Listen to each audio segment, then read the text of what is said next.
Bagamat hindi Boston Celtics mga idol ang number 1 team ngayon sa Eastern Conference at sa buong NBA, napakaganda pa rin ang kanilang kampanya sa pagkakaroon ng 15-2 win-loss record kasama na ang kanilang hawak na 6-game winning streak kontra sa mga malalakas na team kagaya ng Cavaliers, Timberwolves at Clippers. Kaya isa pa rin nga talaga sila sa pinakamainit na team ngayong taon. At ang maganda pa dyan, hindi kagaya ng mga nagdaang game, simula nga po nang makumpleto ang kanilang lineup sa pagbabalik ni Kristaps Porzingis, ay nagawa nga po nilang matambakan ang mga kalaban katulad ng Clippers na hindi nga po nila pinaporma. Ibig sabihin, as long as kumpleto ang lineup, wala nga pong team ang kayang tumalo sa kanila. Ayon nga po sa ilang mga analyst, iilan lamang ang mga teams ngayon ang kayang makasabay at mapabagal ang pace ng opensa nito. Natalo na rin naman nila ang top team na Cavaliers kahit hindi man kompleto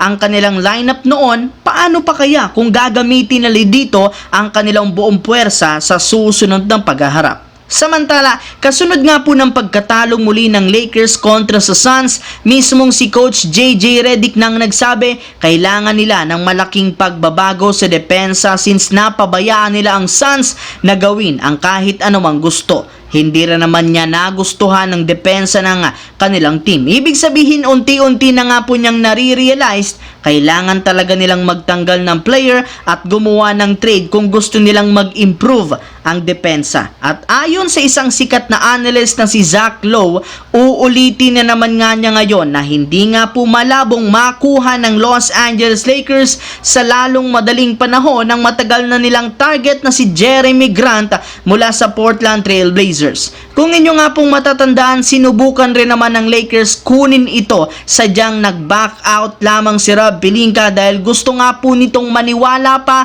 na magiging epektibo ang kanilang lineup ngayon nang hindi sila gumagawa ng trade.